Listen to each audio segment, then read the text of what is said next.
als allererstes erstmal Ziostorm mit How to Prepare for Elden Ring DLC.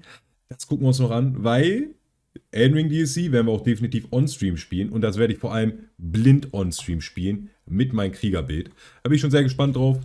Gehen wir mal rein, gucken wir mal, was er dazu sagt, was man nochmal machen sollte, bevor man ins DLC geht. When Elden Ring DLC is going to come out. And the fact of the matter is, right now at this moment, we don't know for certain, as there has been no official announcement. But what we do know is that it is coming, and we have a taste of what it's going to be. Now, I've made several videos covering everything we know about the DLC, but today I want to take a different approach in the discussion about it, and talk about how I personally am going to be preparing for the DLC, and how I think you should. Because I think the way Elden Ring has been designed, and the way players have been going right now, I believe there's a part of the experience that's going to be missed out. Erstmal ganz kurz, da bin ich doch schon wieder. Guck mal ganz kurz, underrated. Ich habe mir Naschis besorgt. BVB-Bonbons. Drin sind entweder Cola oder Zitrone. Oder das ist einfach Pfeifhead. Und die sind so gut. Ohne Spaß, schmecken so Bombe. Wenn du die irgendwo siehst, Digga, die sind auch eigentlich immer voll günstig, gönn dir die. Zitrone, Cola, beste Kombi, Digga. Es gibt keine besseren Bonbons. If people don't put in the work to prepare. Bei Bayern ist dann so Erdbeere und was ist da noch drin? Weiß, Vanille oder so? Voll ekelhaft, Digga. For it ahead of time, and I'll explain what I mean. But as we get into the video today, do me a favor and hit that subscribe button. The channel's getting pretty close to 70k, and I think that is absolutely incredible, and I'm doing my best to keep you guys up to date on all the latest Elden Ring coverage, because here in the next few months, things are about to ramp up significantly. So in order to talk about preparation, we need to talk about what we actually know about the DLC, and I'll briefly touch on it. According to recent data mining, the DLC is potentially going to have one new area that is believed to be the biome for that legacy dungeon, up to but not guaranteed 30 bosses, potentially 5 new weapon types, the 3 big coliseums around the map that are believed to be PvP arenas, and then additional player customization options. Now, of course, all of those are subject to change and could be labeled speculation. However, they were data mined in the latest patch with the label DLC 01. Now, of course, that isn't confirmed 100%, but it. Die haben Data mined, die haben also nicht irgendwie jetzt irgendwelche Infos von den Entwicklern, sondern haben im Spiel selber geguckt, was da an Daten ist, an Zahlen und sowas, Digga, was zum DLC passt. It is a great reference to go off of in what to expect and what we can prepare for. So I think it's reasonable to assume this DLC is going to be around the size of Ashes of Ariandel from Dark Souls 3. However, let's try and put that in the scope of Elden Ring. One new legacy dungeon probably offers us 2 mainline bosses and then 1 major boss. If we assume that we're going to get a new biome, then we can have new field bosses and dungeons to go along with it. Now, if that doesn't seem like a whole lot of PvE content, that's because we know for a fact we're getting those new coliseums, which are almost definitely going to be catering to the multiplayer aspect of Elden Ring, and is a great tool to help the longevity of the game, to tide us over until a Also nicht nur DLC kriegen wir, sondern auch einfach Multiplayer nochmal mit dem DLC für Elden Ring. Much larger DLC further down the line. That's kind of how they did things in Dark Souls 3, and I assume Elden Ring is going to follow a similar path, simply because nobody expected this game to have the breakout success that it did. So now that we kind of have the framework for what we can expect, let's talk about why preparation is going to be important. Now, I am by no means a person who optimizes the fun out of a game. I've never actually prepared for any of the DLCs in the past, in any of the games, but this one's going to be a lot different. You see, in Dark Souls, your player character wasn't nearly as powerful as they are in Elden Ring, and the same is true for the bosses. Every boss in the Dark Souls series kinda had a universal movement, and every fight essentially boiled down to roll at a certain time and attack at a certain time. So ja, also Elden Ring genauso. Also ich muss auch sagen, ich habe mich noch nicht für ein DLC irgendwie vorbereitet. Ich habe sie, wenn überhaupt, gespielt, außer die Dark Souls 2 DLCs. Da werden wir aber auch nochmal zusammen mit dem Stream reingehen. Aber für Elden Ring werde ich auf jeden Fall genug Sachen vorher fertig haben, damit ich da wirklich prepared reingehen kann. Even if you were over-leveled, if you didn't have the timing down, you couldn't just beat it on a whim. Elden Ring is a little bit different in that your player has a much larger arsenal, and the bosses also have a lot more variables to their fights. And so this allows for 2 things to happen now. Your player can get extremely under-leveled to where even if you have the timing down for a boss, you're gonna have to be absolutely perfect or else the fight is going to be a nightmare. But on the other side of that coin, if your character is over-leveled, a lot of the Ashes of War are so powerful that the entire DLC experience might be a joke to you. And I think the latter is actually going to happen to a lot of players because of the way the game is structured. Trust me, I've talked to a lot of y'all and y'all have asked me to play multiplayer with you. There's a lot of people out here going around at level 500 plus. You are not going to want to go into the DLC like that. You're gonna miss out. But let me explain. Assuming Elden Ring follows the Aber er sagt von vornherein, man sollte mit einem Charakter da teilnehmen, der nicht komplett overpowered ist, damit man noch Spaß am DLC the hat. trend that all of the other games have in the past. It's very likely that the game is not going to require you to beat the final boss in order to enter the DLC. So we need to try to gauge exactly which level we think the DLC is most likely going to sit at. Now, the most common level that players find themselves at when beating the game and rolling the credits is level 150. Now, this is also the recommended level to tackle some of the optional bosses like Millennia, but the actual level a lot of players will be at. What the fuck? Bro. Das ist wild, Digga. Das ist wild. Sorry, Chat, oder jetzt kurz an YouTube, Digga. Janni hat mir ganz kurz gesagt, also mein Mod, was Kanye heute gepostet hat, Digga, mit dem komischen Kreuz da und den Judenstern. We love everyone. Digga, der Typ ist wirklich fernab von allen Guten und Bösen, Bruder. Den kann man sich wirklich nur reinziehen, wenn man selber schlau genug ist, dass er nur Scheiße labert und den wirklich nur als Entertainment anguckt.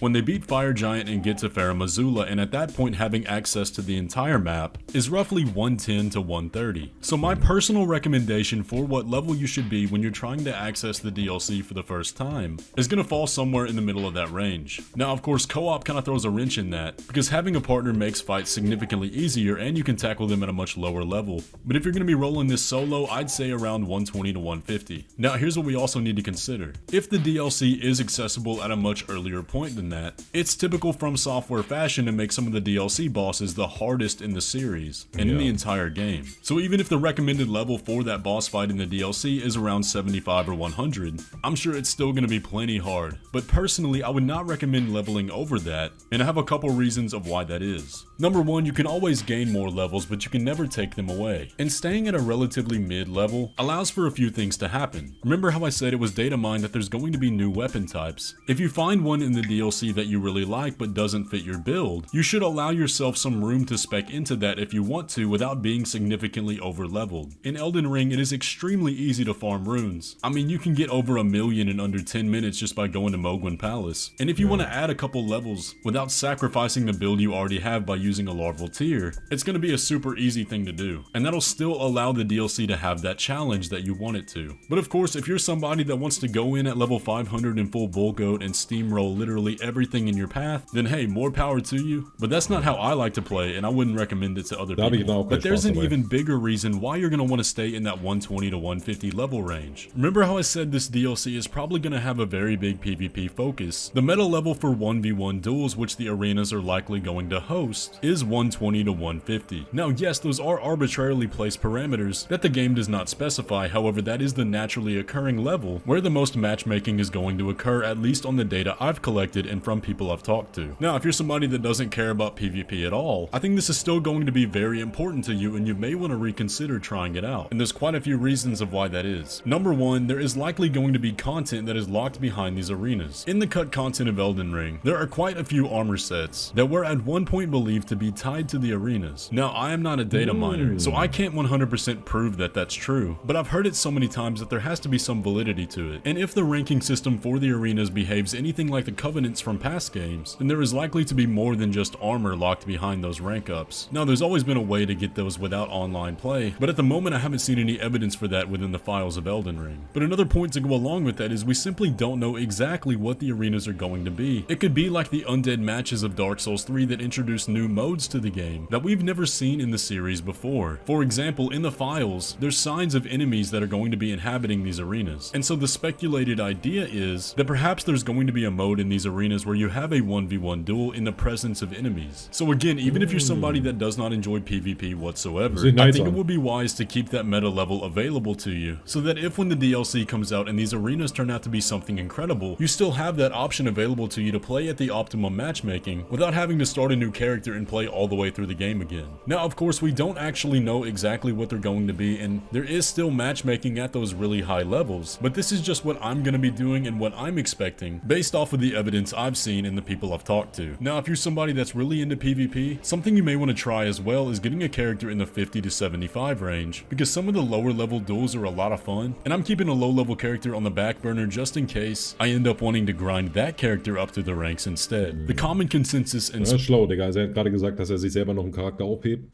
für die ganzen Kolosseum und weil man da wahrscheinlich auch ein bestimmtes Level für braucht und für das DLC selber.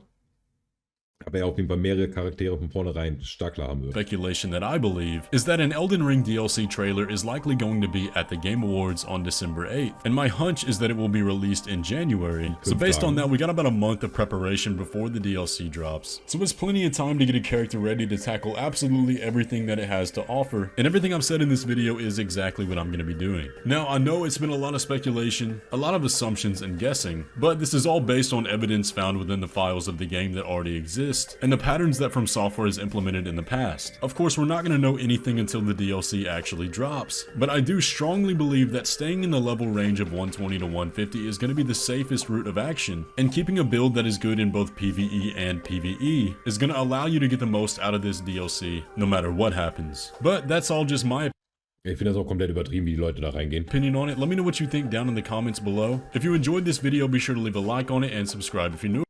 Ja, aber ein chilliges Video. Aber ich habe jetzt nicht unbedingt viel Info bekommen, außer welches Level ich unbedingt sein muss.